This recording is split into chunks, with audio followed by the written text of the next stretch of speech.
Bien, buenas tardes, ¿cómo están? Hola, buenas tardes. ¿Qué Salgo a las tal? 7. Buenas Hola, ¿qué tardes. tal? Buenas Hola, tardes buenas para tardes. todos. Buenas tardes, Buenas tardes. Buenas Buenas tardes, ¿qué tardes. tal? Buenas tardes. buenas tardes. Bueno, estimamos que ya ingresaron todos los que estaban en la sala. Sí, no veo a nadie afuera, así que vamos a comenzar entonces con esta. Buenas tardes.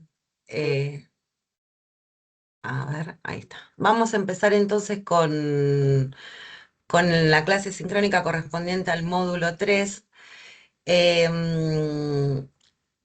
Por razones, digamos, de agenda, la doctora Cocato en este momento no puede estar en esta clase presente, pero eh, envía sus saludos y bueno, y cualquier cosa saben que pueden contactarse con ella a través del foro de consultas al docente, como con nosotras también.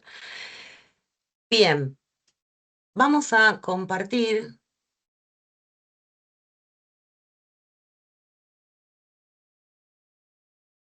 Que funcione esto.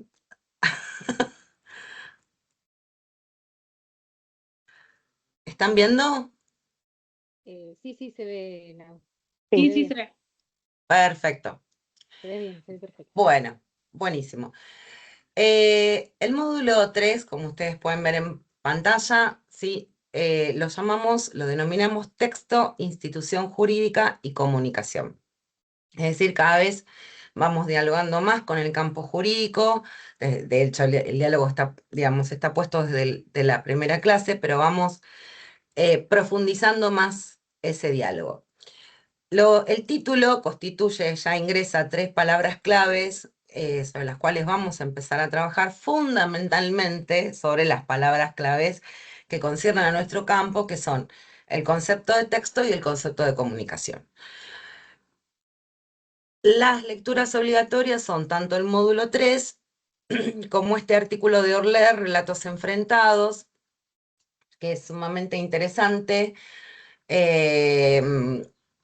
Quizás a esta altura ya todos lo sepamos, pero digamos, no solamente hay una práctica agonística, ¿sí? En términos de que hay partes en conflicto, sino también de que esa práctica agonística está supeditada, ese agón, esa lucha está supeditada también a la mirada que tienen los sujetos sobre los hechos y sobre el derecho en el que se sustenta esa mirada de los hechos. Entonces, la mediación, lenguaje, digamos, subjetividad de quien mira esos hechos, ¿sí? Es en lo que hace énfasis también Orler. Vamos entonces a la primera palabra clave, que es la que nos importa recuperar y que ustedes ya vieron con la doctora Cucato desde el inicio de este curso. ¿Cómo entendemos la comunicación? Si ustedes se acuerdan, cuando la doctora Bucato presentó el módulo 1, ¿sí? Distintos conceptos, les dijo no son homologables, concepto de lenguaje jurídico, digamos, en qué medida el lenguaje jurídico es un lenguaje con fines específicos, qué características tiene, siempre aparecía la comunicación de por medio y la cuestión es que si nosotros nos vamos a los estudios lingüísticos, existen diferentes, múltiples formas de conceptualizar la comunicación. Como punto de partida y recuperando también lo que la doctora Cucato ya les explicó, sabemos que la comunicación no es, y esto es fundamental, mera transmisión de información entre un polo A y un polo B, un punto A y un punto B. La comunicación es un comportamiento interactivo, intersubjetivo.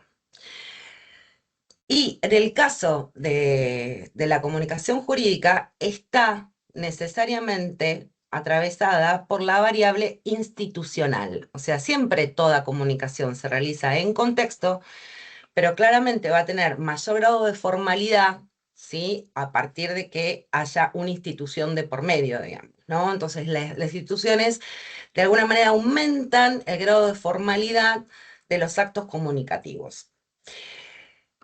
Todo acto comunicativo, más el que se realiza en una institución, digamos, mediado por una institución, siempre persigue cierto propósito, fin u objetivo, ¿sí?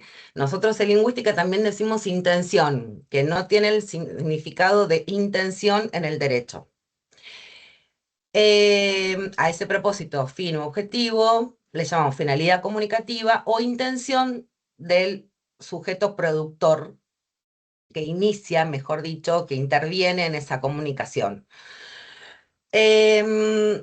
Ahora bien, ¿a qué llamamos texto en relación, digamos, si partimos de este acuerdo conceptual de la comunicación? Y voy a abrir un paréntesis. Como comportamiento interactivo o intersubjetivo, ustedes vieron con la doctora Cucato que era negociación, que implicaba también hasta los estados anímicos de los sujetos, ¿sí? Que podían influir en que ese acto comunicativo aumentara su eficacia o la disminuyera. ¿A qué llamamos texto en este marco? Fíjense que el texto, ustedes lo tienen acá en la diapositiva de PowerPoint, la aclaración de que puede ser oral o escrito. Y ya es otro acuerdo conceptual que tenemos que construir. Necesitamos corrernos de este sentido común de que el texto se asocia a la escritura. Algo había dicho Lucía ya cuando desarrolló el módulo 2 en la clase sincrónica, y el discurso se asocia a la oralidad. En lingüística no es así. Denominamos texto al producto lingüístico del acto de comunicación, al registro lingüístico del acto de comunicación. Y ese registro lingüístico puede realizarse a través de la oralidad o de la escritura. Ya cuando hablamos de discurso empezamos a hacer intervenir otras variables, ¿sí? Pero en este caso lo que estamos mirando es ese producto lingüístico. Ya sabemos que si la comunicación además es oral, va a intervenir también lo paralingüístico, va a intervenir los movimientos del cuerpo, van a intervenir también, digamos, la kinesis, va a intervenir otra serie de variables que pueden coadyuvar a ese propósito finalidad comunicativa o pueden ser contrarias a lo que yo estoy diciendo. Ya sabemos también que la comunicación puede ser multimodal, ¿sí? En el caso de una audiencia telemática. Pero bueno, vamos a digamos, sin complejizar tanto, sin abrir tantas variables, estos son los acuerdos conceptuales de los que partimos para este módulo. Pero como vimos, la comunicación no se realiza en el vacío y se manifiesta en un contexto institucional y sociocultural concreto, que ahora Lucía lo va a desarrollar un poco mejor, esta relación entre el texto y el contexto. Pero antes de ver esa relación, lo que vamos a analizar brevemente, que lo vamos a ver en extenso, ¿sí? En extenso, en el módulo 4, es qué es un texto. Dijimos, ese producto del acto comunicativo, ese registro lingüístico, puede manifestarse a través de la oralidad o de la escritura, pero desde la lingüística textual no hay texto si no tenemos una unidad de sentido. Necesitamos que ese producto lingüístico tenga sentido desde el inicio hasta el final. No necesariamente está constituido, digamos, o sea, por eso nos corremos de la idea de texto como sucesión de oraciones, no es un conjunto de oraciones, no es una sucesión de oraciones, puede ser incluso hasta un solo enunciado, es decir, una oración puesta en uso para simplificar el concepto de enunciado.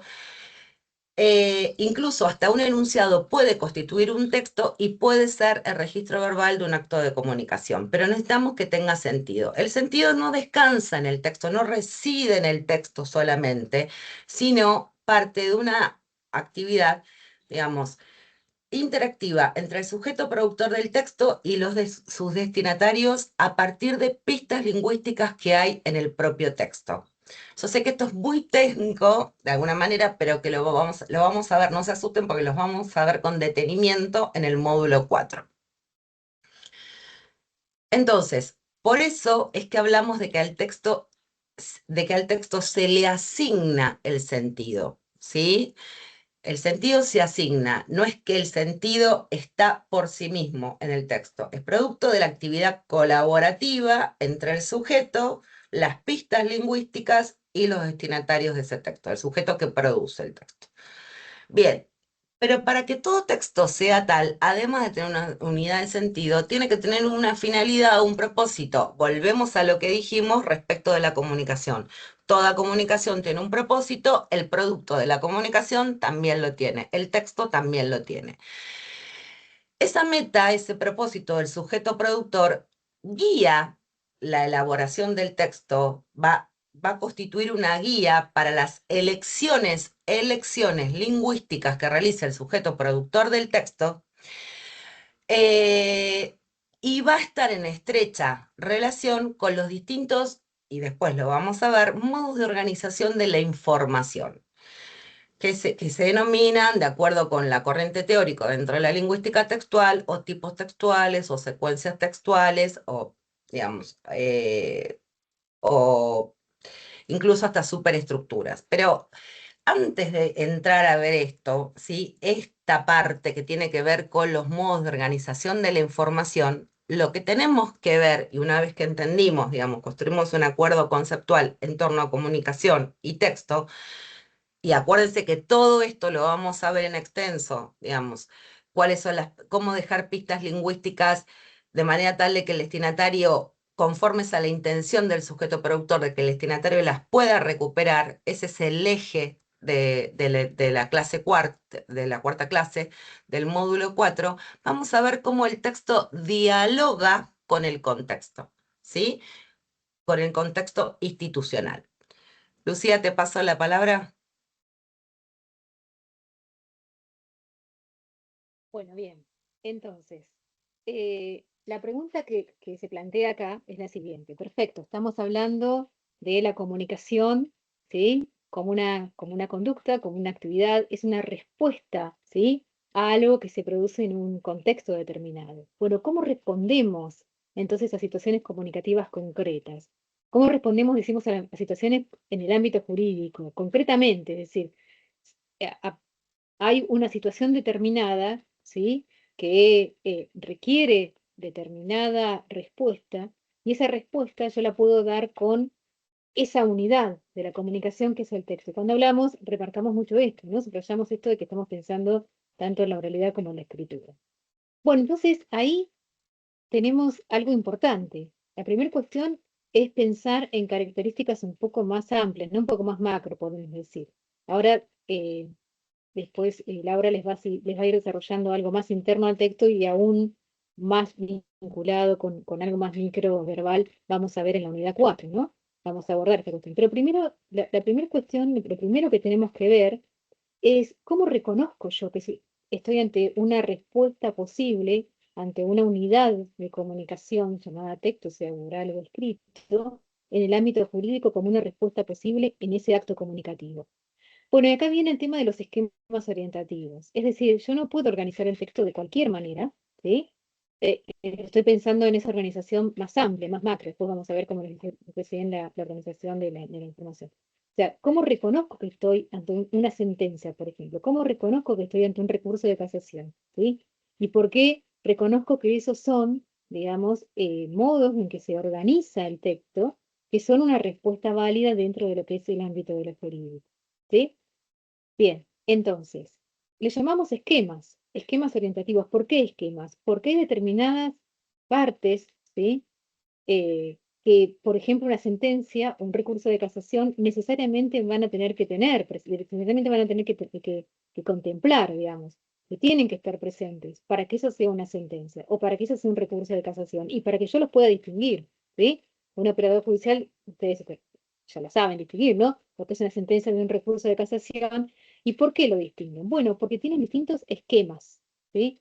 Hay determinadas partes que siempre van a estar dentro de una sentencia, que siempre van a conformar un recurso de casación y que le dan la identidad a cada uno de esos textos como unidad de sentido, como respuesta, ¿sí?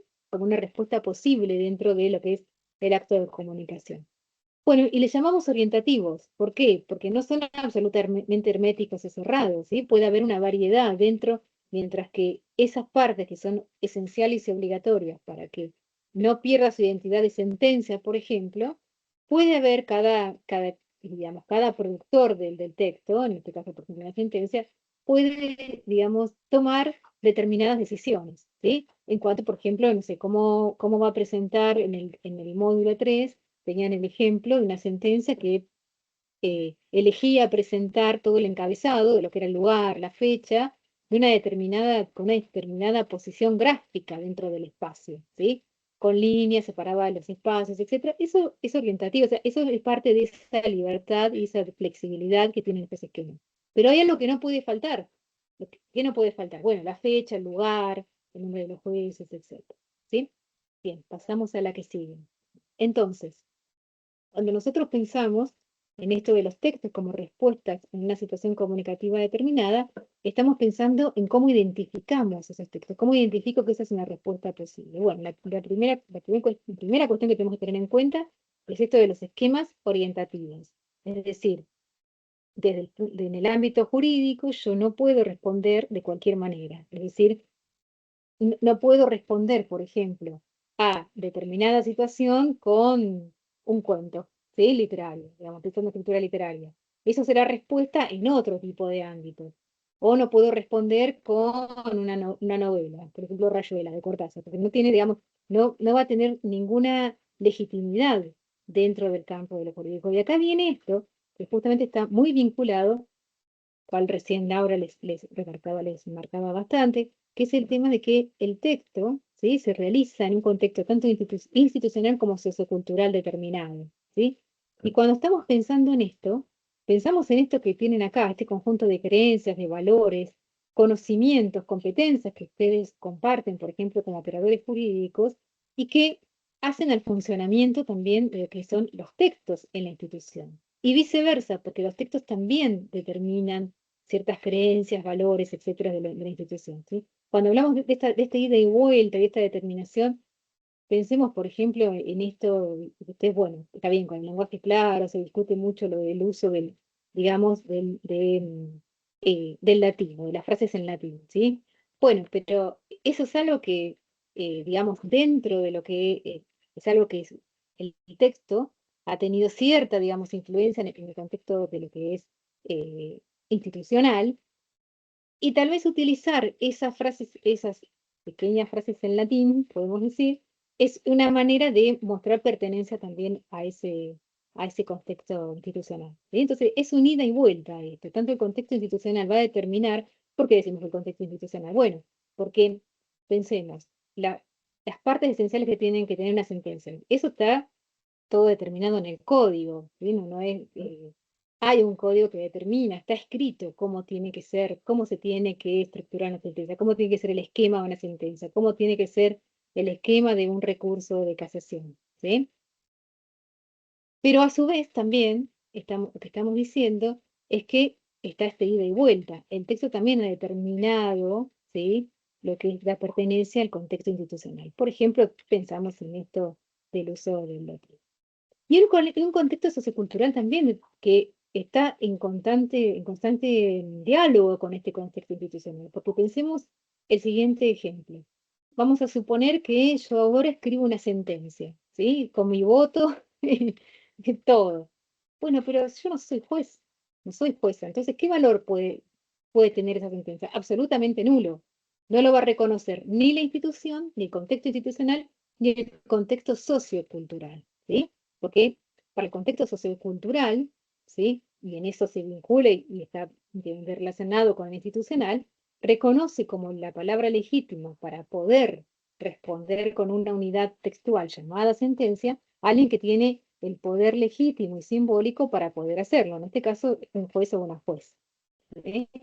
Es decir, yo puedo escribir una sentencia hermosa, ¿sí? Llena de citas, y tal vez puedo, digamos, con una corrección gramatical, etcétera, pero su valor dentro de lo que es el contexto institucional es absolutamente nulo. Yo no puedo dar una respuesta a sentencias. ¿Por qué? Porque yo no tengo la legitimidad que me da el contexto institucional para poder escribirla y que sea efectiva.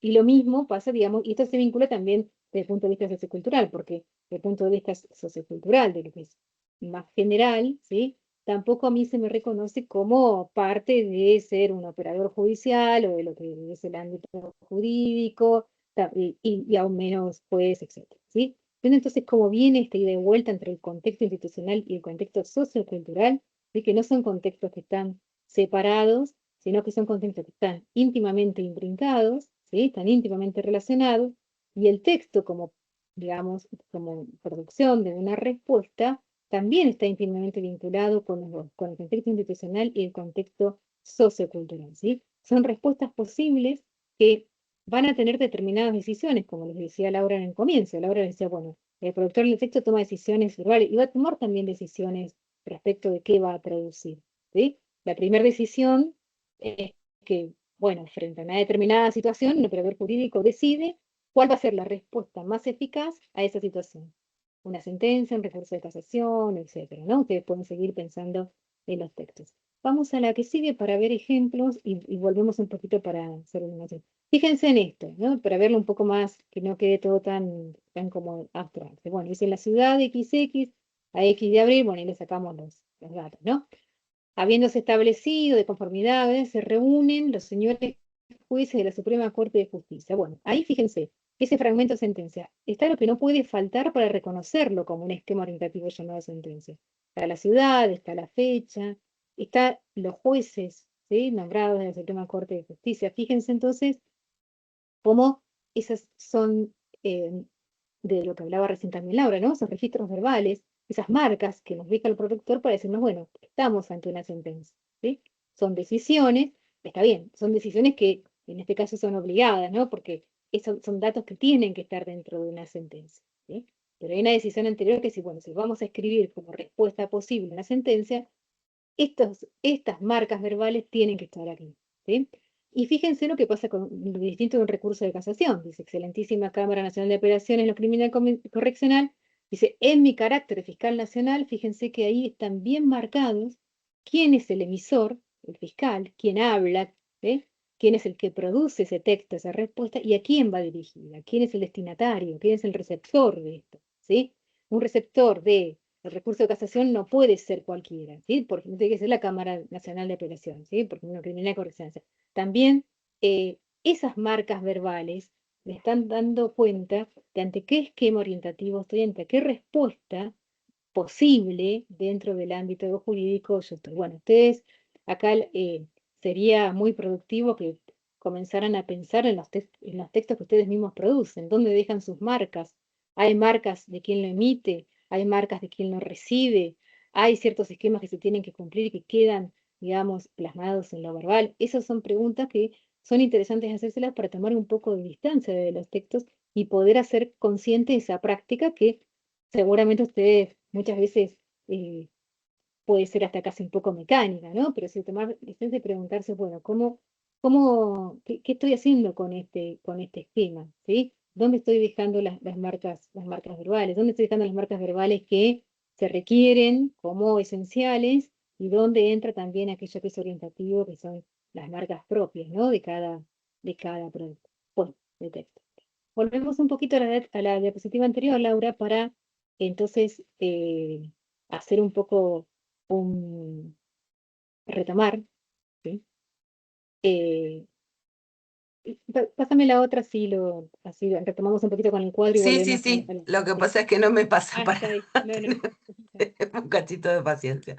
Sí, sí, no, A no hay ver. problema. Bueno, entonces, No, mira, va avanzando, sí, sí, sí, porque sí, pero podemos ir va haciendo avanzando. como una suerte de raconto, ¿no? Vamos a hacer una especie de, a Ahí dónde estamos está, parados. ahí Bueno, estamos. entonces, partimos de la comunicación, es un comportamiento que necesita una determinada respuesta. Esa respuesta es el texto pensando como oral o escrita. Ahora, cuando yo pienso en texto, tengo que pensar qué identidad va a tener ese texto. Y para pensar la identidad de ese texto, tengo que pensar en qué contexto institucional y sociocultural estoy haciendo la producción, lo estoy realizando, ¿sí?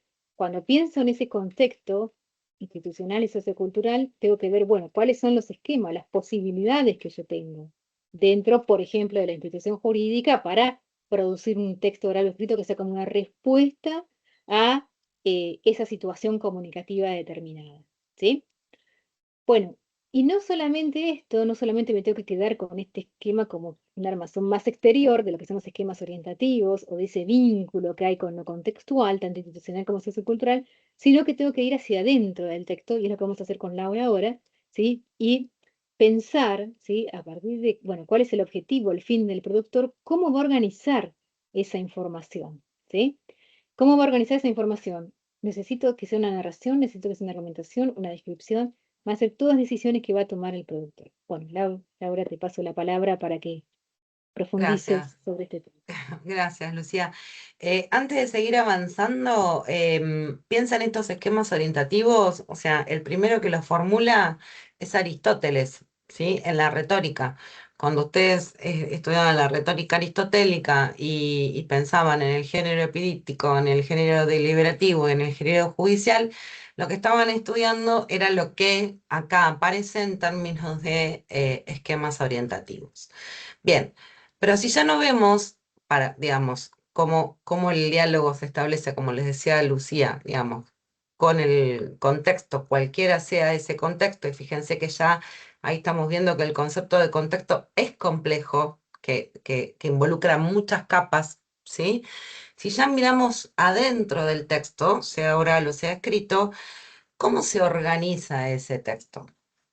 Es cierto que como sujetos hablantes tenemos, ¿sí?, cierta idea de cómo organizar, ¿sí?, un texto conforme a que se nos solicite, o sea, conforme a que tengamos en mente o se nos solicite producir una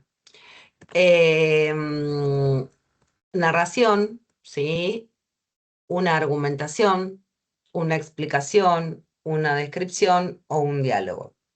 Aun cuando no podamos sistematizarlo o definirlo como tales, estos modos de organización de la información textual residen en la mente de los sujetos hablantes. El primero de ellos, con el que nos conectamos primigeniamente cuando somos muy chicos, es la narración, ¿sí? Es el primero que incorporamos. Esto, desde la lingüística, se denomina modos de organización de un texto. Técnicamente, tipos textuales, secuencias textuales, superestructuras, como yo les había adelantado. ¿Y a qué aluden?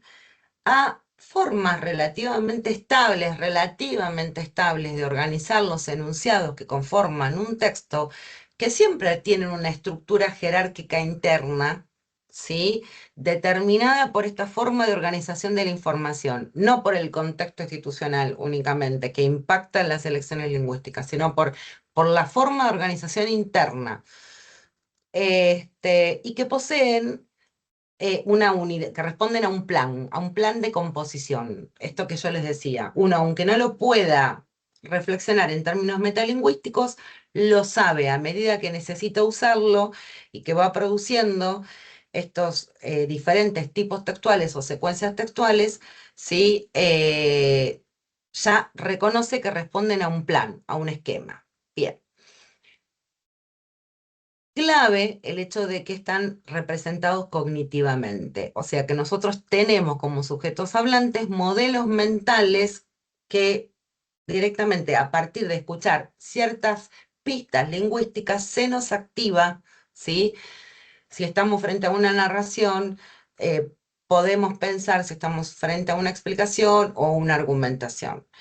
Fíjense que cuando, digamos, en el apuro, estoy hablando de una situación comunicativa no institucional, no con el alto grado de formalidad con la que trabajan ustedes, sino en la cotidianeidad. Si a nosotros nos piden construir una narración, arrancamos siempre con había una vez. O sea, ya ese inicio, ya esa forma de comenzar el texto, nos permite asociar a, bueno, lo que sigue es una narración, ¿sí? Bien, ahora, si empezamos a indagar un poco en cuándo tenemos narración, cómo distinguimos una narración de una descripción, lo que vamos a dar son conceptos de carácter instrumental, porque esto implicaría directamente un seminario, que les sirvan a ustedes para refrescar conceptos que ya tienen, ¿sí? Bien, toda narración siempre plantea una cadena de acciones, una sucesión de acciones, que están vinculadas no solamente en términos cronológicos, en términos temporales, ¿sí? Sino también en términos lógicos. Una es la consecuencia de la otra. Por eso, fíjense que acá ustedes ven que es inherente a la narración las relaciones de temporalidad y de causalidad. Pero eso no es suficiente, eso es una condición necesaria, pero no es suficiente para decir estamos frente a una narración. En la narración tiene que haber sucesivos estados de cosas. Siempre se pasa de un estado de cosas inicial, ¿sí? Ese había una vez, ¿sí? Un sujeto X que estaba en un estado determinado, ¿sí? Y fíjense además incluso hasta los tiempos verbales que utilizamos, ¿no? Ahora, ese estado, si no se rompe, si no se quiebra, si no se altera, no es una narración, no es una narración. Entonces, esa sucesión de estados, esos quiebres que determinan, digamos, que están dados porque la acción avanza de alguna manera, la acción, digamos, modifica los estados iniciales de los sujetos que intervienen en esa narración, hace que, digamos, hasta llegar a un estado final, cualquiera sea ese estado final, ahí sí, con todo ese conjunto de variables podemos pensar que estamos frente a una narración. Es decir, que la narración siempre comporta, digamos, una dinámica, y esto es importante, de que algo tiene que ser común a todos los estados, o las personas que intervienen en esos estados, ¿sí? O el lugar, no necesariamente, pero el lugar, porque el lugar puede cambiar, pero quizá no, o sea, todo se desarrolla en el mismo lugar, pero hay, digamos, siempre una dinámica de que algo tiene que permanecer en esos sucesivos estados que cambian. Pero también, digamos, hay modificación. Entonces, en la dinámica de cambio y permanencia se juega la narración, siempre teniendo en cuenta que la base es que haya relaciones de temporalidad y causalidad entre las acciones asociadas a los sujetos. Bien, sabemos que la narración está presente en todo texto jurisdiccional donde sea necesario recuperar los hechos. Cuando aparecen los hechos, aparece la narración. Bien. Sobre argumentación, ustedes tienen una larga trayectoria, digamos, de formación y además argumentación jurídica. Basta recordar solamente que para que haya argumentación, digamos, es necesario fundar, justificar una posición que se toma sobre un tema controvertido, es decir, donde no hay acuerdo. Con lo cual quiere decir, esto significa que la argumentación, por naturaleza, digamos, implica polemos, implica lucha, implica polémica, ¿sí? La finalidad, y esto, digamos, de toda argumentación, siguiendo a Perelman y a Titeca, vamos a recuperar a la esposa de Perelman, es siempre persuadir, ¿sí? Es lograr la adhesión sobre el punto de vista que tiene quien argumenta. En el caso, digamos, si siguiéramos el tratado de la Nouvelle Rhétorique, la nueva retórica de Perelman del orador, ¿sí? Esa adhesión puede estar desde un inicio o puede crearse a partir de los argumentos que el orador va brindando. Pero también se necesita, para lograr esa adhesión, porque se provoca o se incrementa, por eso hablamos de grados de adhesión, un universo de creencias al menos parcialmente compartido entre quien presenta la argumentación, ¿sí? Y sus destinatarios. Si ese universo de creencias, ¿sí? No existe como piso, por más que yo argumente, no voy a lograr persuadir al otro sobre que mi punto de vista es aceptable. ¿Sí? Esto es clave porque ahí está, digamos, qué pasa, digamos, con discursos tan antagónicos donde no se llega a un acuerdo, ¿no? Bueno, no hay un universo de creencias que, digamos, no se logra, ¿sí? Este piso de creencias al menos parcialmente compartido, para que tenga eficacia persuasiva, ¿no? Bien, cuando estamos frente a una explicación, equilibramos estados epistémicos. Se supone que, ¿sí? cuando el texto es explicativo, parte de un desequilibrio, ¿sí? Entre el estado cognoscitivo o gnoscitivo, entre el sujeto que explica y aquellos que reciben la explicación, y que cuando se termina, digamos, la explicación, esa asimetría se equilibra, o al menos la brecha es menor. Si aquel que está llevando adelante la explicación supo utilizar los recursos adecuados y ser claro, ¿sí? Para lograr atenuar al menos ese desequilibrio epistémico. ¿Qué pasa con la descripción? Siempre con la descripción representamos lingüísticamente un estado de mundo, ¿sí? Fundamental esto que tienen en el punto 2. Siempre se realiza desde la perspectiva, desde el punto de ventaja, desde el punto de visión, desde la perspectiva de un sujeto. Ese sujeto que describe. Entonces, siempre, esto es fundamental, todo el lenguaje está mediado, ¿sí? Por los sujetos, ¿sí? Entonces, la forma de concebir el mundo de ese sujeto, ese universo de creencias que tenga el sujeto, que también, digamos, interviene en todos estos modos de organización de la información e interviene también en la descripción. Claramente la descripción siempre se organiza en dos polos, ¿no? Yo puedo lograr que la descripción sea más objetiva o puedo lograr que la descripción sea más subjetiva. ¿De qué depende que se me habilite la subjetividad? Bueno, justamente de los esquemas orientativos, del contexto institucional con el que estoy en el que me estoy manejando. Eso habilita, ¿sí?, que pueda hacer elecciones léxicas más valoradas, donde se filtre la subjetividad y se evidencie la subjetividad, o tenga que atenuarla, al contrario, y tenga que procurar de alguna manera llegar a la ilusión de objetividad, porque como la lengua está mediada por el sujeto, la objetividad no es más que una construcción lingüística, ¿sí? La idea de objetividad. Bien. No posee una única finalidad porque hay que ver, digamos, en qué contexto está circulando esa descripción. Por eso no le asignamos una finalidad unívoca. ¿Qué es lo que nos interesa de todo esto? No solamente hacer una revisión de este repertorio de modo de organización de la información, sino saber que esto que teníamos como compartimentos estancos en un texto oral o escrito dialogan. Es decir, que un texto no va a tener solamente argumentación, no va a ser únicamente una narración, sino que en un texto puedo tener presentes dos o más secuencias textuales, pero no van a tener la misma jerarquía. La que tiene preeminencia, la que determina la organización última del texto, la que está alineada con el propósito del sujeto productor, esa se llama secuencia dominante. El resto se llaman secuencias secundarias, técnicamente funcionales a esa secuencia dominante.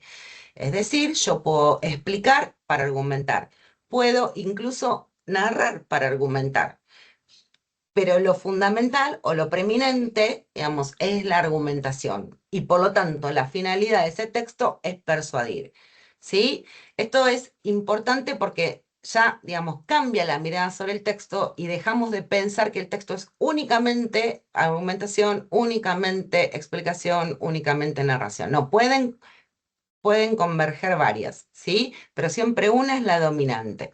Las otras son funcionales y funcionales secundarias, están presentes de manera secundaria y funcional a la dominante. Es decir, son elecciones estratégicas del sujeto hablante de acuerdo con la finalidad que persigue al producir el texto. Bien, pero no es lo único, digamos, el único aparato conceptual vinculado al texto. Necesitamos pensar en esta noción que aparece presentada en el PPT, que es la noción de paratexto. Lucía, te paso la palabra. Bien, perfecto, gracias, Laura. Bueno, entonces, pensemos lo siguiente. Recordemos un poco para vincular con lo que vimos la clase pasada. En la clase pasada hablábamos de lo verbal junto con otros lenguajes, ¿no? Y nosotros le decíamos, hoy a eso le llamamos multimodalidad, ¿no? Y hablábamos juntos otros elementos que le llamamos paralingüísticos, ¿sí? Como el tono de la voz, ¿se acuerdan? El timbre, Bueno, y hablamos de estos otros lenguajes como la gestualidad, etc. Es decir, ¿qué queremos decir con esto? Que cada dispositivo en el cual yo voy a producir mi texto, sea dispositivo oral o sea dispositivo escrito, ¿sí? Va a tener sus propias características, como lo estuvimos viendo la semana pasada. Bueno, ¿qué características particulares me va a dar a mí el dispositivo desde la materialidad del texto, el dispositivo de la escritura? ¿Sí? Y acá viene el concepto de paratexto. Para quiere decir aquello que está junto al texto, ¿no? Pero es aquello que, digamos, el texto en tanto texto escrito, ¿sí? Con paratexto yo estoy pensando en aquellos elementos que sí van a acompañar al texto, ¿sí? O sea, el texto no es algo meramente plano y una sucesión de grafemas o de letras, podemos decirlo de una manera más fácil, ¿no? De letras, sino que además eh, tiene la posibilidad de emplear elementos que nosotros llamamos paratextuales. Y esos elementos lo que me permiten es tanto gestionar el espacio, cómo voy a disponer mi texto en el espacio, como también funcionan como guías a la hora de interpretar o también guías que yo quiero que tenga como productor del texto aquel quien lo va a leer. ¿Por qué?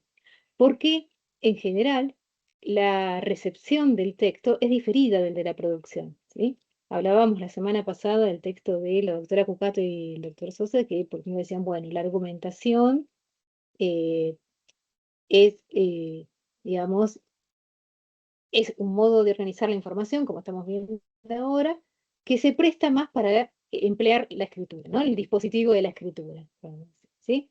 Bueno, ¿y eso qué características además yo puedo emplear? O sea, no solamente voy a estar pensando en ese modo de organizar la información o en ese modo verbal, sino que también le va a dar toda una materialidad que va a ser distinta si yo lo pienso desde la oralidad, ¿sí?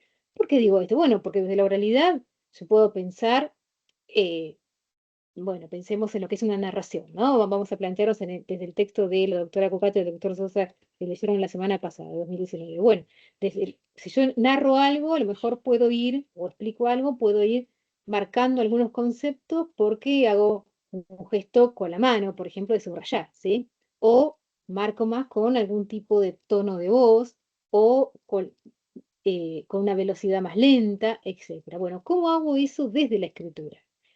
No hay que pensar igual que estos recursos paratextuales van a ser una copia uno a uno con esos recursos no verbales o esos otros lenguajes de los que hablábamos en la oralidad, sino que también hacen a la materialidad propia de la escritura. Sí, pasame en la diapositiva.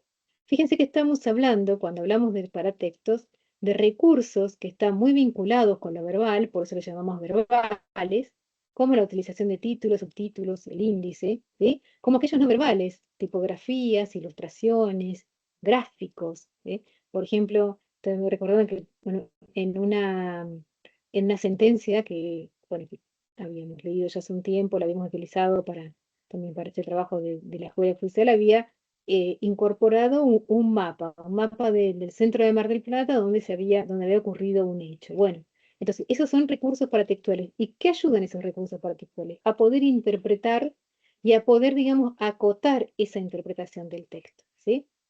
Bueno, entonces, eh, ¿para qué utilidad tiene pensar en estos recursos paratextuales? Es que cuanto más destreza tengamos, más habilidad tengamos en el uso, más eficazmente los vamos a poder utilizar, ¿sí? Estoy pensando, fíjense en algo tan sencillo como los módulos, ¿sí? Los módulos que están leyendo ustedes de la Escuela Judicial que nosotros les impartimos. Fíjense que en cada módulo, además del título, que ya les guía en el tema que van a leer, lo separamos también en subtítulos. ¿Para qué? Para que ustedes puedan ubicar, ¿sí?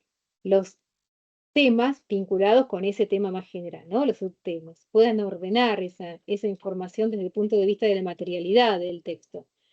¿Sí? Entonces, no tengan que recorrer. Si nosotros no hubiésemos puesto subtítulos, a lo mejor para encontrar el concepto de paratexto se tienen que volver a recorrer todo el texto. En cambio, si encuentran un subtítulo que dice paratexto o elementos paratextuales, ustedes pueden ingresar ahí y leer el tema de manera más específica. Y no obstante eso, fíjense que también nosotros utilizamos negritas, ¿sí? Hay ciertas expresiones, ciertas palabras que las marcamos con negrita.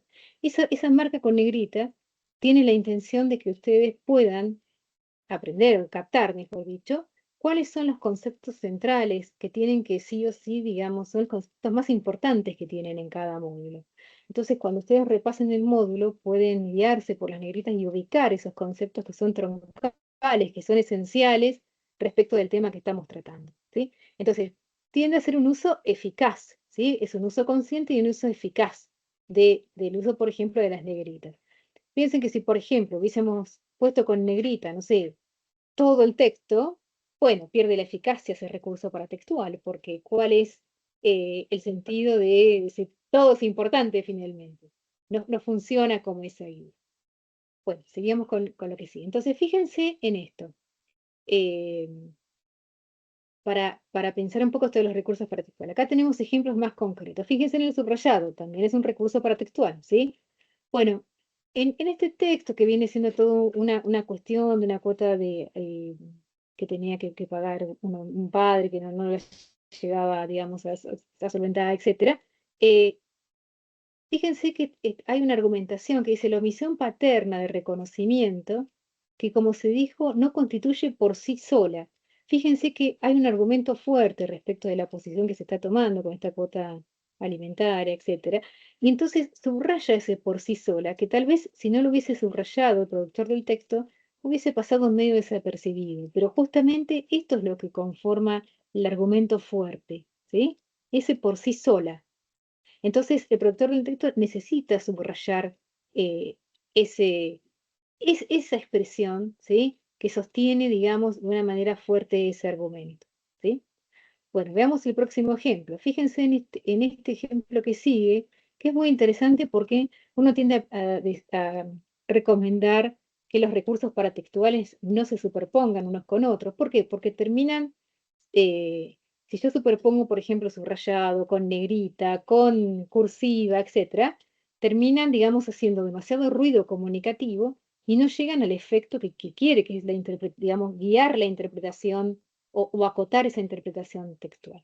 Bueno, en este caso está bien usado, ¿sí? Es uno de los pocos casos en que podemos decir, bueno, está bien, el productor del texto, ¿por qué en este recurso de casación pone todo ese párrafo en negritas y subraya todo ese párrafo? Y dice, en 5 años, después de esta fiscalía, ahora a mi cargo, vuelve a pedir que se cumpla con lo ya resuelto por la Cámara de Casación Penal y en consecuencia que se case la sentencia de recurso. O sea, es un pedido bastante imperativo, ¿no? Acá, o sea, necesita que eso que hace 5 años ya se resolvió, digamos, se haga efectivo. Entonces, si uno mira este recurso de casación, acá yo les traje el fragmento en sí, pero si uno mira todo el texto, esta parte del texto que tiene los recursos paratextuales, que digamos ya no es un texto plano, podemos decir, es lo primero que uno lee, ¿no? Entonces, la intención que tiene el productor de texto es que se llame la atención sobre lo que se está pidiendo, necesita de una manera vehemente lo que está pidiendo. Entonces, allí hay un propósito comunicativo para este subrayado y estas negritas. Bueno, pero imaginemos que todo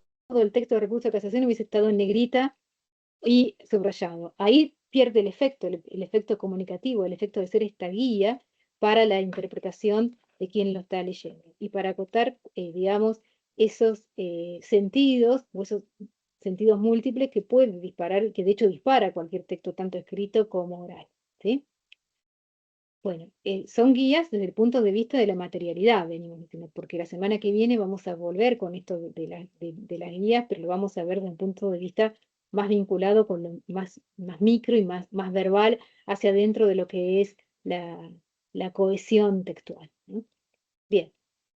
Y en esta cuestión de pensar que el texto no es un texto plano y homogéneo, ¿no?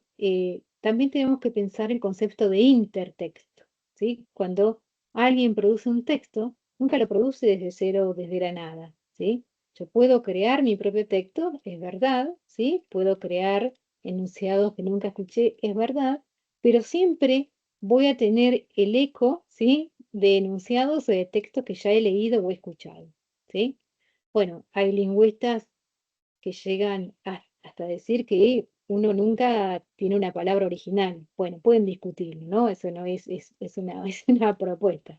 Pero decir, bueno, siempre estamos, es el eco de todo aquello que leímos. Pero sacando estas posibilidades, que ahí podríamos discutir desde el punto de vista hasta lingüístico y filosófico, pensamos y miremos los textos, y ustedes se pueden tener los textos, y no hay texto que no tenga, o en general, que no tenga un intertexto. Y ahí viene el vínculo que se, eh, se establece con los otros textos. Bueno, ¿por qué decimos esto? Porque si pensamos, por ejemplo, en la argumentación, que es uno de los modos de organizar la información que ustedes, la mayoría, deben manejar con más, digamos, más asiduamente, bueno, hay una manera de sostener esos argumentos que es con la palabra de otro. Y ahí vienen las maneras de que entre este vínculo entre los textos, ¿sí? Tengo dos posibilidades, básicamente, y una que se divide. La cita, que puede ser directa o indirecta, y la mención, ¿sí? Son dos posibilidades que nosotros vamos a nombrar acá, en este curso. Cuando nosotros analizamos desde el punto de vista discursivo y textual en lingüística, a veces encontramos otras posibilidades de que decimos entren las otras voces, ¿no? Ustedes tienen que imaginar acá que los textos son como si fueran una orquesta, ¿no? Nosotros hablamos de polifonía, son varias voces, que está la voz del productor, pero a su vez su propia voz la sostiene con las otras voces, voces que tienen autoridad, ¿sí? Bueno, y acá viene algo muy interesante, porque viene a lo que hablaba Laura recién cuando les hablaba de la argumentación, ¿no? Que hay ciertas creencias que se tienen que compartir. ¿Qué creencias se comparten? Bueno, que determinada cita de determinado autor o determinado productor de texto es una cita legítima, que da autoridad y que puede sostener mi argumento. Es decir, cuando el productor del texto no va a elegir cualquier texto para citar o mencionar, sino elige ese texto que va a dar más valor a su argumento y a su propio texto o a su propia palabra, ¿sí? ¿Y qué me determina a mí el valor de determinado texto, determinada palabra, o el valor de la palabra del otro? Bueno, justamente la creencia de que tiene una mayor legitimidad, vamos a decir, simbólica, es decir, que tiene una mayor autoridad para sostener lo que yo estoy diciendo, ¿sí? Y eso se juega dentro de lo que, para volver a lo que hablábamos en un principio y relacionando, se juega dentro del contexto tanto institucional como sociocultural, ¿sí? Porque no es lo mismo si yo, vamos a suponer que estoy dando un argumento, no es lo mismo si cito la palabra de un determinado jurista que tenga ya determinado recorrido, etcétera, a que si hago una cita y pongo debajo, no sé, TikTok de fulano, ¿no? O sea, bueno, no, digamos, o sea, si yo cito un TikTok de un determinado usuario que no tiene nada, digamos, o sea, que no tiene una legitimidad simbólica para ese contexto institucional, no me va a servir mucho para sostener mi argumento, ¿sí? Pero si cito, por ejemplo, la palabra de un jurista que tiene determinado recorrido ya dentro de lo que es el ámbito jurídico que es reconocido, bueno, eso sí puede sostener mi argumento, ¿sí? Bueno, veamos entonces algunos ejemplos. Estoy mirando ahora porque ahora vamos a hacer también una parte de práctica. Fíjense, con la cita directa, ¿cómo reconozco la cita directa? Bueno, a veces eh, faltan algunos elementos acá, nosotros no arreglamos las citas, sino que las ponemos como las encontramos en los textos. Y fíjense, yo acá me doy cuenta que dice por su parte el doctor XX que le pusimos nosotros para sacar ¿no? Y ahí empieza la palabra del doctor XX, es decir, hay un corte, fíjense, queda un corte respecto de quien está produciendo ese texto, ese recurso de casación, y empieza la palabra del otro, de este doctor XX. ¿Cómo me doy cuenta? Bueno, hay marcas que se dejan dentro de la producción del texto. Y son estas comillas, son esos puntos suspensivos, son esas cursivas que se están utilizando, ¿sí? Bueno, en general lo que se usa cuando ingresa el discurso directo son además los dos puntos, que acá no los encontramos. Las comillas se ponen entre comas o entre este, corchetes, bueno, o sea, eh, hay otras formas que podríamos arreglar un poco la forma de esto, pero de todas maneras nos damos cuenta acá que empieza la palabra del otro y empieza la palabra de manera literal, ¿sí? Hay marcas en el texto que son marcas convencionales, que nosotros reconocemos y que vemos que da el paso a la cita directa. Es decir, aquí el productor de este recurso de casación le convenía que empezara la palabra que necesitaba para sostener el argumento, ¿sí? O para mostrar, digamos, los distintos argumentos. Bueno, veamos el otro tipo de cita, la cita indirecta. Fíjense, dice, la Declaración Americana de los Derechos y Deberes del Hombre sostiene en su preámbulo que las potestades de cada uno están. Fíjense, ahí hay un qué, una marca de que empieza también el discurso de otro, pero con mis propias palabras o con las propias palabras del productor. Es decir, en ningún momento hay un corte. No están las comillas, no están los puntos suspensivos, no hay dos puntos, ¿sí? No hay ni corchetes, ni hay tampoco paréntesis. Entonces, esto es lo que nosotros llamamos una cita indirecta. Cuando yo recurro al contenido de otro, pero lo meto en la forma de mi discurso, ¿sí? Fíjense que acá la materialidad no sufre ningún corte, ninguna segmentación, no hay marcas. La única marca es ese que va a dar paso a la palabra del otro que va a estar parafraseada, es decir, lo pongo también con mis propios términos, ¿sí? No ya con los términos del otro. Son decisiones. ¿Por qué tomar la cita directa en un caso y la cita indirecta del otro? Bueno, ahí son decisiones según me convenga para mi argumentación. Porque, bueno, porque a lo mejor, como está expresado de manera directa, y puede llegar a generar alguna ambigüedad de lo que yo quiero argumentar, entonces no me conviene que esté directo, pero sí parafraseándolo para que quede, digamos, el sentido claro que yo quiero comunicar acá, ¿sí? Para sostener mi argumento. Bueno, y vamos a ver un caso de lo que es la mención, ¿sí? La mención es justamente, como dice la palabra, solamente nombrar, fíjense acá, dice esta posición, coincide sustancialmente con la que respecto exclusivamente a los deberes matrimoniales suscribimos en las ya mencionadas jornadas de derecho civil en homenaje a la doctora María Josefa Méndez Costa en Santa Fe, 8 de 1990, listo. No sabemos bien qué dicen esas jornadas, o sea, en ningún momento se abre el espacio para la palabra del otro. Pero esta mención ya de por sí sostiene ese argumento. ¿Eh? Y como volvemos a decir, estamos en la creencia. ¿Por qué? Hay una creencia compartida. Quienes leen este fragmento de sentencia de segunda instancia comparten la creencia de que aquello que se está mencionando, que se está nombrando, esas jornadas de derecho civil, etcétera, tiene la legitimidad simbólica suficiente para ser autoridad y sostener el argumento que yo estoy presentando. ¿Sí? Si yo hubiese puesto acá, bueno, en la ya mencionada, no sé, por decir, no sé, revista X, bueno, ahí tiene que también tener una cierta legitimidad simbólica, pero si yo digo, por ejemplo, por lo ya mencionado en Canal 13, por ejemplo, bueno, no va a tener el mismo peso, ¿sí? Porque no es desde el punto de vista contextual, ¿sí? De la creencia que está jugando en el contexto institucional, una jornada de derecho civil tiene una legitimidad simbólica mayor que, por ejemplo, un medio de comunicación determinado, ¿sí? Bien. Bueno, entonces, fíjense que venimos recorriendo, ¿sí? Venimos pensando en esta cuestión de los textos como respuestas tanto orales como escritas. La semana pasada nos detuvimos un poco más en la oralidad, en cómo sería esa respuesta oral. Esta semana nos detuvimos un poco más en cómo sería esa respuesta desde lo que es el texto en el dispositivo de la escritura. Bueno, Laura, ahora les proponemos hacerla, creo que estamos en tiempo para hacerla así, son las 4, vamos a hacer la ejercitación que tenemos. Desmuteo, ahí está. ¿Hasta acá venimos bien? ¿Tienen alguna duda? ¿Nos quieren consultar algo?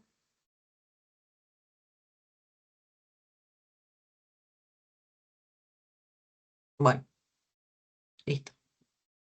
Como reza el dicho, ya lo dije, el que callo otorga, ya está. Genial que no haya dudas. Voy a volver a compartir. ¿Lo volvemos a compartir, Lu, o lo pueden ver desde la actividad sincrónica directo? ¿Querés que lo compartamos por las dudas? Sí, lo compartimos. Sí, lo pueden. Sí, sí, déjame ver.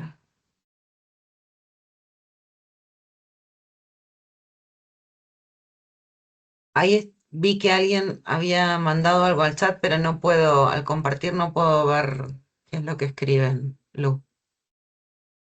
No, en realidad fui yo que ponía que estaba todo súper claro hasta ahora. Ah, Gracias. listo. No, por favor. Bueno, bien, perfecto. Sí, sí, sí, ahí Mejor lo vi para así. verlo. Perfecto. Bárbaro. Equilibramos estados epistémicos entonces. Bien, gracias, Gracias por aclararnos. Bueno, en la parte práctica, lo que les proponemos es trabajar a partir de dos fragmentos, ¿sí? De sentencias. En la primera sentencia, la idea es trabajar, digamos, con algunos de los conceptos que estuvieron a mi cargo, y en el segundo fragmento con conceptos que cuyo desarrollo estuvo a cargo de Lucía. Vamos al fragmento 1. Fíjense, digamos, se les recupera un poquitito el entorno, el contexto lingüístico, ¿sí? Hay una decisión del juez situacional e institucional. La decisión del juez de primera instancia rechaza la demanda instaurada por MPT contra GC sobre daños y perjuicios. Impone costas a la actora vencida y regula honorarios de los profesionales intervenientes. Perdón por las faltas digamos, de grafemas que omitimos. Fragmento 1. ¿Qué es lo que dice este fragmento? Describe el denominado hecho 3 indicando que, y fíjense lo que les decía Lucía, ¿no? Se abren las comillas, ¿no? Es decir, que se trae un texto previo. El día 10 de junio de 2015, siendo las 23:30 aproximadamente, cuando la señora T se encontraba dentro de su vehículo Peugeot 307, detenida en el semáforo de Avenida 79 y calle 6 de esta ciudad, junto con su novio, el señor O, el aquí demandado se detuvo a la par y les gritó, conforme fuera acreditado en sede penal: esto es lo que quería ver, ya van a ver. Bueno, Foja 290 vista. Bien, ¿qué es lo que les pedimos que hagan con este fragmento? ¿Sí?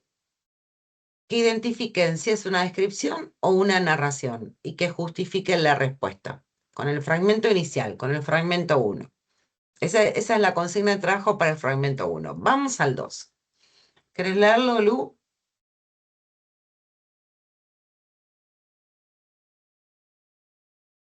Estás muteada. Ahí está, ahí está. Ahí estamos. Acto seguido, la testigo refirió que al mediodía del día domingo 9 de octubre comieron un asado afuera porque estuvo lindo. Siendo alrededor de las 2 o 3 de la tarde, estaban sentados afuera, ya hablando de otras cosas, cuando el portón del departamentito de enfrente vio salir al chico que alquilaba, quien estaba todo vestido de aldosini, con un perro, y se fue hasta la esquina de Diagonal Central y Racedo, se puso a jugar con un palo y el perro y se quedó ahí. En ese momento su marido le dijo: ¿Viste que no pasó nada? Si hubiera muerto la piba, ¿crees que estaría así nomás? Ahí le di la razón. Luego refirió que momentos después apareció otra camioneta tipo utilitario que estaba dando vueltas por el lugar, vio que el chico se subió, estuvo un rato adentro, después se bajó de ahí, la camioneta hizo marcha atrás y se fue del lugar para el lado de la costa donde le perdió el rastro. Bueno, acá tienen que identificar en el fragmento los distintos procedimientos que se ponen en juego para citar en la sentencia, ¿sí? Otros textos. Y justificar cada uno de los procedimientos reconocidos. La idea de este trabajo, de la justificación tanto del 1 como el 2, es que ustedes encuentren las marcas. O sea, hay ciertas marcas verbales y ciertas marcas paratextuales también de las que estuvimos viendo que determinan una respuesta u otra, ¿sí? Entonces, la justificación viene por ahí. Hay hay marcas que están en los dos textos y que me dicen esto es tal cosa o esto es tal otra. Bueno, esa es un poco la idea también de que observen en este trabajo. Tal cual. Dejo de compartir. Los fragmentos están disponibles al final del módulo 3 en actividad sincrónica, el foro correspondiente a actividad sincrónica vinculada a la clase, ¿sí? Están disponibles ahí, los pueden revisar y volver a releer de ahí. Y la idea es que nos tomemos unos 20 minutos, ¿les parece? Hasta 16:30, 16:30 Sí, retomamos. 16:30 de retomamos, sí, estaba mirando la hora. ¿Te parece, Lucía? Bien, Sí, sí, 16:30 perfecto. retomamos y lo que vamos a hacer es trabajar a partir de lo que ustedes pensaron, ¿sí?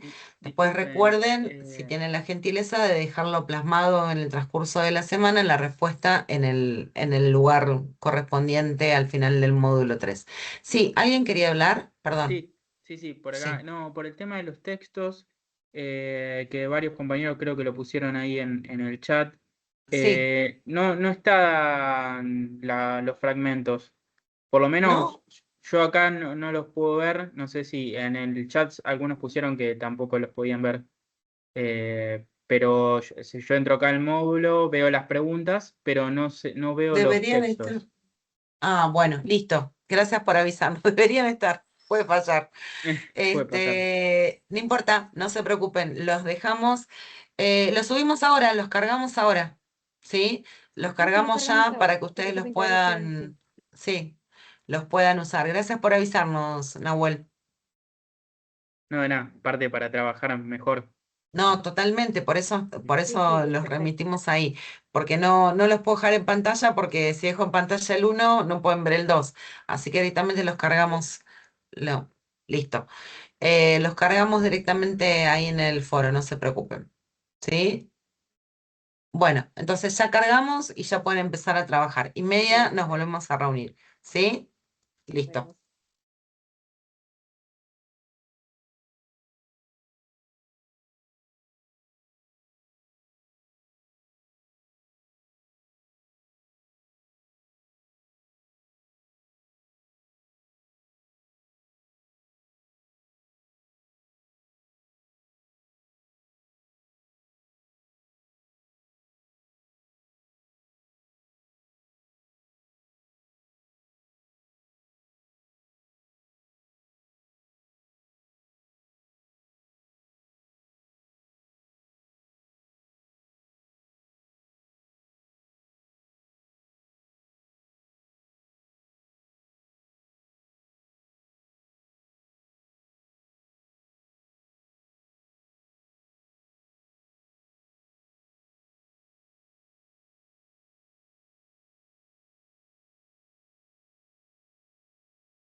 Perdón, ¿los están viendo ahora?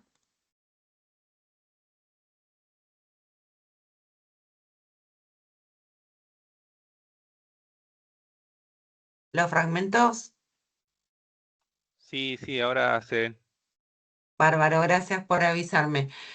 Eh, Mariana, hiciste la pregunta de no entiendo el primer fragmento. No importa el resumen, lo omitimos, ¿sí? Directamente pusimos el fragmento 1. Sobre ese trabajan la consigna de si es una narración, una descripción y por qué. Y sobre el fragmento 2 trabajan la segunda consigna, de identificar tipos de citación, de procedimientos de citación. Ahora sí, Mariana.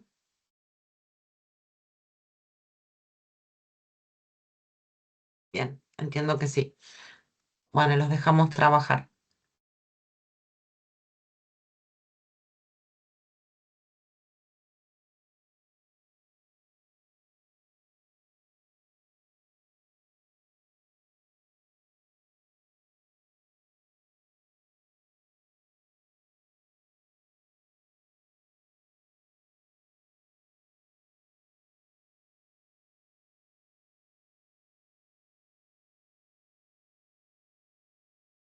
Mariana, decime qué es lo que no entendés que lo volvemos a ver.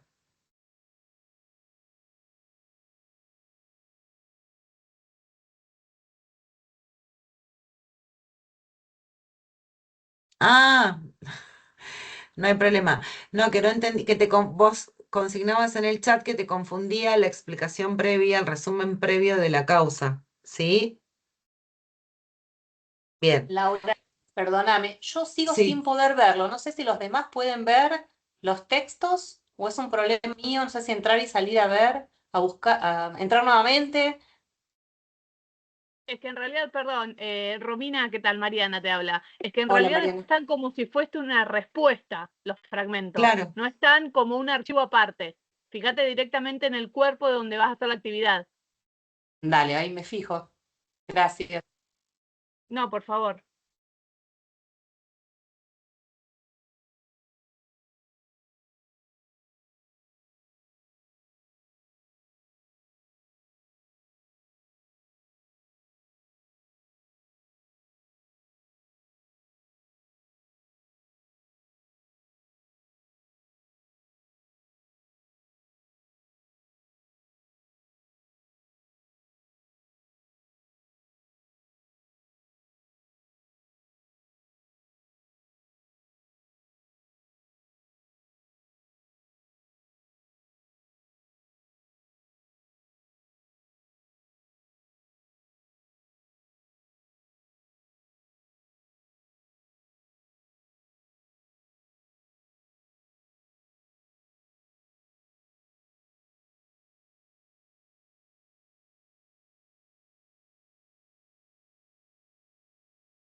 Bueno, si les parece, retomamos.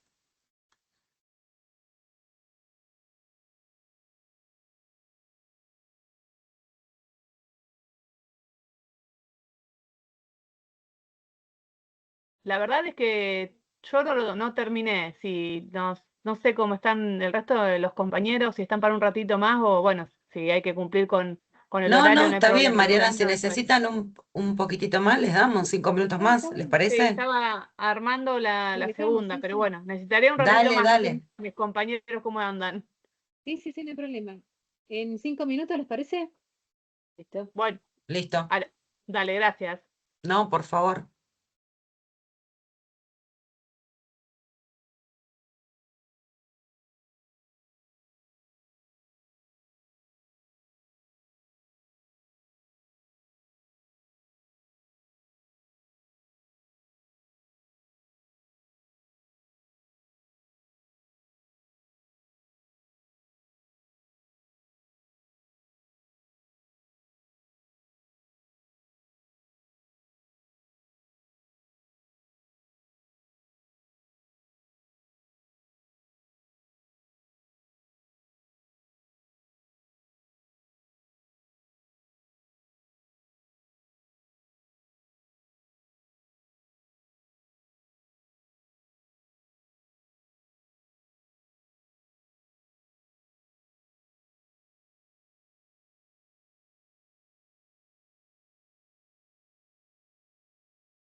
Ahora sí.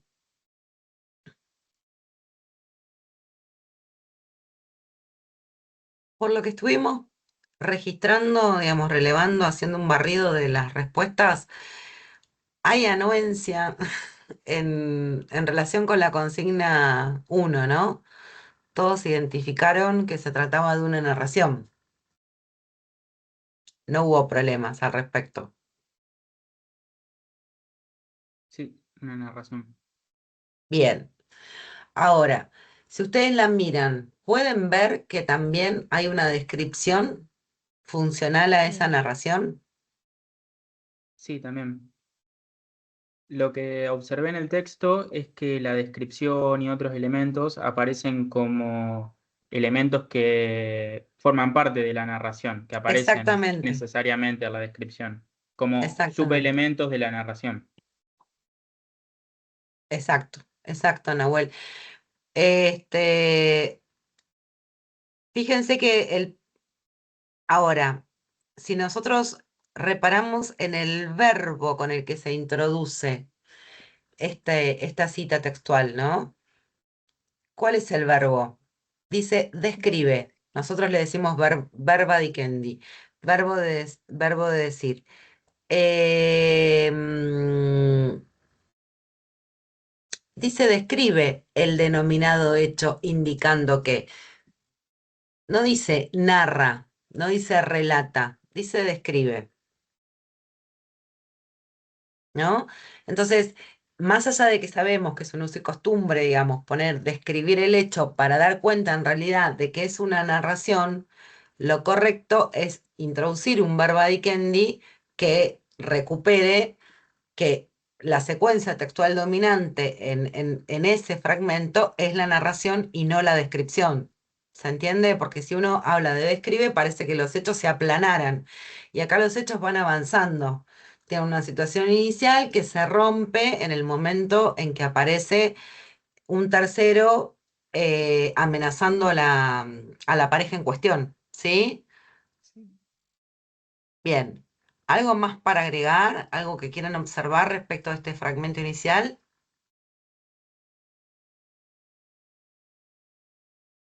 ¿No? ¿Dónde, No, un poco dónde esto encontraron? Sí. Ah, perdón. Sí, sí, sí, no, Sí, no, habla. Sí, te No, escuchamos. esto que bueno, yo coincidí con que suponía que era una narración y esto, ¿no? Del relato, cómo se va dando con un momento específico, es decir, fecha, hora, cómo va haciendo como una secuencia, ¿no? Como el relato ujú, secuencial. eh, eso, digamos, lo que yo rescato. Nombra a los sujetos, es decir, a los intervinientes, a los involucrados en el hecho. No tengo la cámara, acá estoy. Ahí voy. Bueno, nada, eso. sí, tal cual, Mariana. Y fíjense que hay un cambio, bueno, ahí nos pondríamos más técnicos, eh, pero para la parte de descripción lo que predomina es el pretérito imperfecto. Se encontraba, ¿sí? Junto a su novio, y el aquí demandado se detuvo a la par y les gritó. O sea, el avance de la acción se marca con lo que nosotros llamamos técnicamente pretérito perfecto simple. Esto es muy Eso sería, técnico, pero perdón, eso, Laura, Sí. sí, disculpa, eso sería una cadena de acciones que describe también ahí exacto. en el relato. Y es En una el cadena de elemento que vos acciones, dabas de la narración, exacto, pero no describe, narra, narra. relata, o Bien, sea, permite el bien. avance de la acción. Ujú. Mientras estaba, o sea, eso es el estado de cosas inicial. ¿Cómo se rompe? Con que el demandado se detuvo a la par y gritó algo. Entonces ya ahí hay una causa-consecuencia, digamos, una sucesión de acciones en orden lógico y cronológico, todas las otras variables que vimos que intervienen en la narración. Obviamente no tienen la narración completa, tienen un segmento, pero es suficiente como para identificar que se trata de una narración. Lo bueno es que hubo un consenso, que hubo una unanimidad, que no hubo un debate si era descripción o narración como sí se da en otras cortes, ¿no? Bueno, y fíjense lo importante que marcaba Laura recién, las marcas verbales, ¿no? El productor de texto dejó esas marcas verbales donde está ese uso de, bueno, del principio se encontraba, ¿no? Que dan las pautas de esa circunstancia más descriptiva y cuándo es el momento en que cambia, digamos, esa situación inicial, ¿no? Con ese, de todo gritó, ¿no? Se detuvo y gritó. Son marcas desde lo verbal, que fíjense que son elecciones también, ¿no? De quien está produciendo el texto. Bien. Entonces, si no hay más dudas o consultas o alguna intervención que quieran hacer respecto al fragmento 1, pasamos al 2. ¿Qué les parece? Bueno, Vamos ahí al 2. Bien. quiere empezar diciendo algo. ¿Qué tipo de intertextualidad encontramos acá? Y bueno, la pregunta sería ¿dónde la encuentran, no? Lo pregunto porque hubo alguna respuesta que quisiera retomar para aclarar una cuestión que teníamos que ajustar un poquito, pero a ver, ¿alguien quiere empezar? Yo creo que hay, Em, perdón, no sé si alguien Sí, quiere sí, hablar. Eh, para mí hay dos tipos de cita, tanto directa como indirecta. Es decir, comienza con una indirecta en el sentido del relato de lo que dice la testigo sin citarla expresamente, y luego como que enfatiza, puse yo, no sé si es la palabra, una parte concreta en la que no se quiere salir del texto, lo quiere poner con las palabras con las que la propia testigo lo hace. bien. ¿Y ahí cómo lo vemos? ¿Con qué marcas lo vemos? ¿Por qué podéis percibir eso en el texto, Mariana, no? Porque ¿Dónde lo percibimos eso? en una parte no interpreta o reseña, digamos, se me ocurre la palabra esa, reseña lo que la testigo dijo en su declaración, Sí. explicándolo sin citarla, de manera corrida, sin signos, sin cursiva, ni entrecomillado, ni negrita, ni nada. O sea, sin destacar nada. Em, y no hay diferenciación entre el relato de la testigo y lo que la testigo dijo, digamos. La testigo forma parte del relato del que el que está produciendo el texto. Y después en una parte, el narrador como que se aparta y en un entrecomillado expreso, no me acuerdo si tiene los 3 puntos suspensivos, cita Sí, expresamente una frase para ponerla con las palabras en que la testigo lo quiso decir.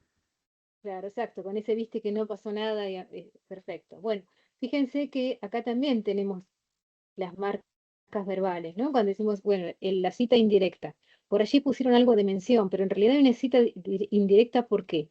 Porque fíjense que dice acto seguido, la testigo, ese de la testigo está repuesto en el texto porque venía del texto anterior, ¿no? Para que sepa de qué estamos hablando. ¿Refirió qué? Fíjense que ahí tengo ese verbo de decir y ese qué. Refirió que, y entra a contarnos, ¿sí? Con las mismas palabras del productor del texto, sin ir, digamos, a cómo lo dijo la testigo. Nosotros no sabemos cómo lo dijo la testigo literalmente, hasta ahí, ¿sí? Nos está, digamos, de alguna manera contando, reproduciendo aquello que dijo la testigo, retoma el contenido, ¿sí? Bueno, cuestión que acá alguien se puede preguntar si realmente retoma todo lo que dijo la testigo o no lo dijo. Acá empezamos con el tema de citas indirectas, empezamos con las dudas, ¿no? Porque puede haber retomado aquello que a lo mejor la testigo dijo mucho más, ¿no? Bueno, pero están esos verbos de decir, refirió que, de ahí empieza, esa es una marca, ese verbo de decir con ese que, es una marca verbal que a mí me está dando la pauta de que ahí voy a tener una cita indirecta, ¿sí?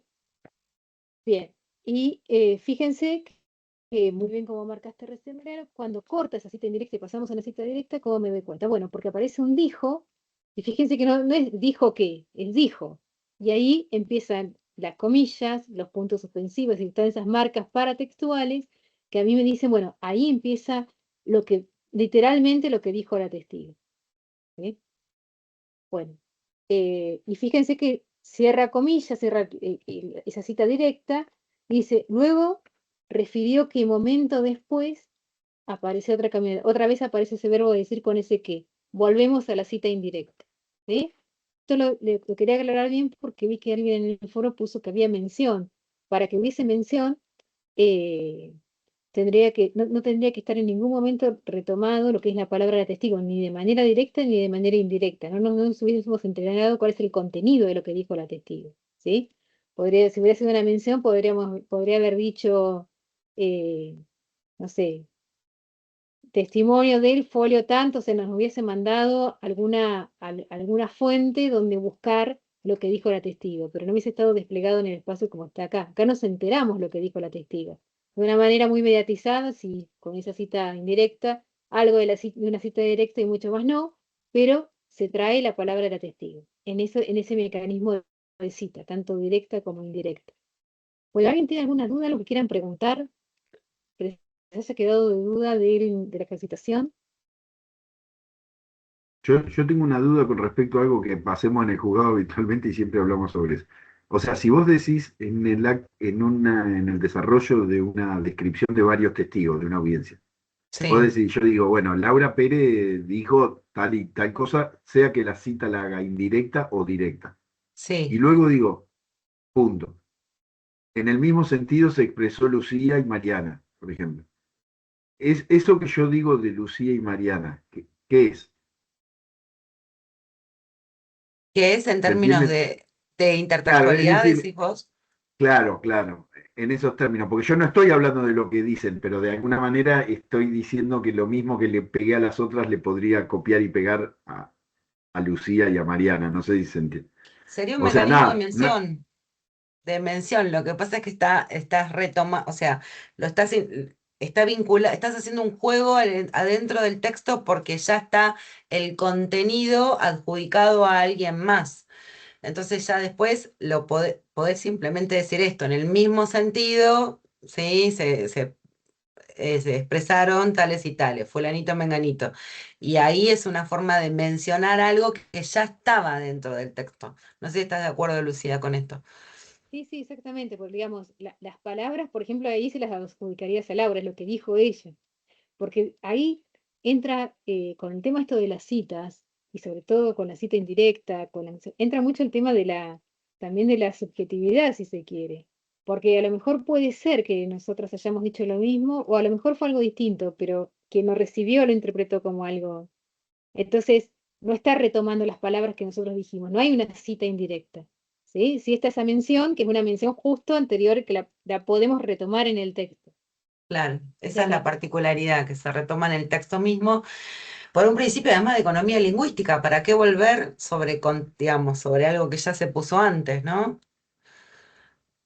Y bueno, y no Exacto. conviene la volver a algo que cita, se puso, porque también es eso, digamos, si estamos en un proceso de argumentación, y bueno, a lo mejor conviene, digamos, tomar lo que, digamos, aquello que coincide y dejar afuera lo que no coincide, ¿no? Eso también está muy en juego en la argumentación. ¿Se entiende? O sea, porque por ahí a lo mejor Mariana dijo algo muy parecido a lo de Laura, pero en algo seguramente hay alguna diferencia. Idéntico, idéntico, alguna diferencia, pero se privilegia aquello, ¿sí? Que tiene que ver con lo idéntico por una cuestión, ahí entra la habilidad argumentativa, ¿no? Que se hace de una manera consciente o inconsciente, pero está. ¿Sí? Nahuel, ¿querías preguntar algo? Mariano, perdón, ¿había alguna otra duda, consulta? No, no, perfecto. no, si Nahuel, la, No, si la gracias. cita indirecta no es narración también, porque parece como una narración de alguna manera, es como que me está Sí, costando sí, identificar eso. la De cita alguna indirecta es, manera, bueno, yo ahí en la respuesta que puse, es como que identifiqué una narración de la declaración testimonial con una parte de una cita indirecta y una parte de una cita directa, entre comillas y con claro, puntos suspensivos. impecable. Es exacto, así, muy bien, Nahuel, porque se vinculan, digamos, los modos de organizar la información, ¿sí? Pues tienen esto, que también pueden hacer uso de estas estrategias intersexuales, ¿sí? Y ahí en esa cita indirecta, en este caso, tenés una narración, pero podrías haber tenido una explicación, por ejemplo, ¿sí? Y así, Supongo que digamos. esto va en una vía argumental, que el juez la estará utilizando para argumentar su posición, pero bueno, Bueno, lo... claro, sí, Ujú. exacto. Sí, sí, sí. exacto. Por eso ahí hablaba Laura pero nosotros, claro, leímos un fragmento solamente, pero si leen el texto completo, el texto completo, la respuesta completa. Y ahí se puede ajustar mucho más cuál es la función de esta narración, ¿sí? Son esas secuencias secundarias que están dentro de una secuencia primaria, que es la principal, ¿no? La principal es la argumentativa, pero que hace uso o emplea estas secuencias que, si bien son secundarias, ayudan a la argumentación. vos querés decir algo, Laura. No, nada más. No sé si alguien más quería intervenir.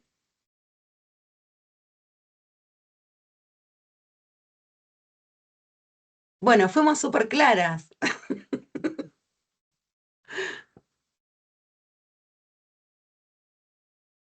¿No hay más dudas?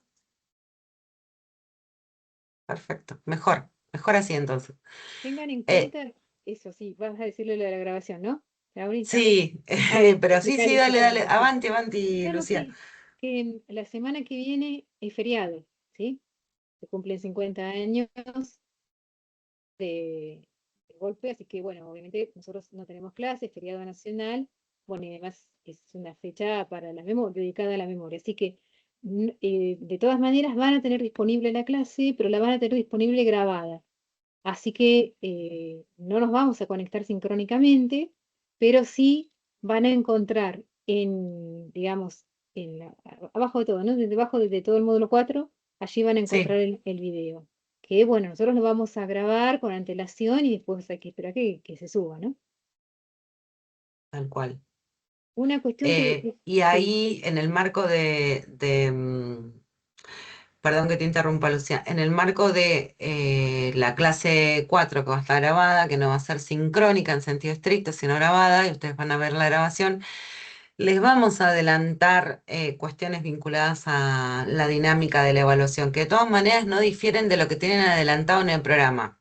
Digo, para no empezar a desesperar, sino que lo que ya se dicen lo, en programa lo vamos a volver a repetir en la clase grabada, ¿sí? La dinámica de la evaluación final. Sin perjuicio de lo anterior, si ustedes llegan a tener alguna duda, alguna inquietud después de ver la grabación, se dirigen al foro de consultas docentes y nos dejan ahí todas las dudas que nosotros con gusto las vamos a contestar. ¿Sí? vamos a abrir Una también en el foro pregunta, docente, sí. ¿Alguna ¿el pregunta? Sí, feriado sí. no es que lo pasaron al lunes? Nosotros hasta ahora sabemos que No, es feriado puente y no. después el 24 se mantiene tal cual. No Había teníamos entendido, novedades de que se haya pasado el lunes. claro, yo entendí en el trabajo, justo ayer comentaron, el juez dijo que el lunes era feriado, el 23, por eso me quedé pensando, Porque es feriado puente en realidad.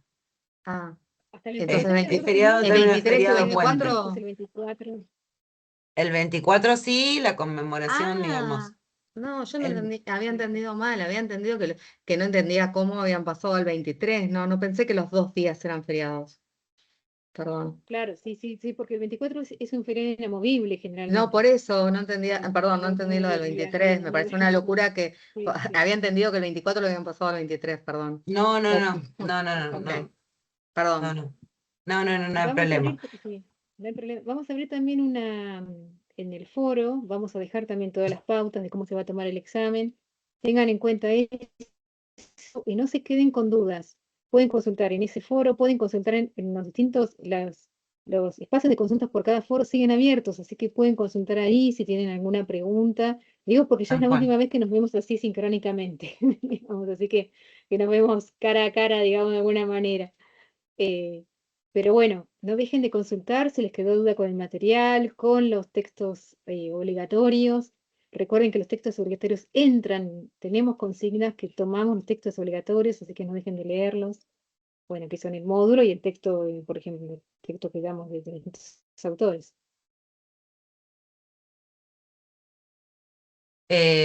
Igual vamos a volver a aclararlo bien, o sea, lo vamos a retomar esto de la evaluación en la clase, la clase grabada y recuerden que está todo en el programa, no vamos a decir nada distinto de lo que aparezca en el programa, pero bueno, vamos a aclarar el tema de la secuencialidad de las consignas, de que no se puede volver atrás, un montón de cuestiones que están en el programa, pero las vamos a parafrasear, retomando lo que, sí, retomar el contenido y parafrasearlo, ¿sí?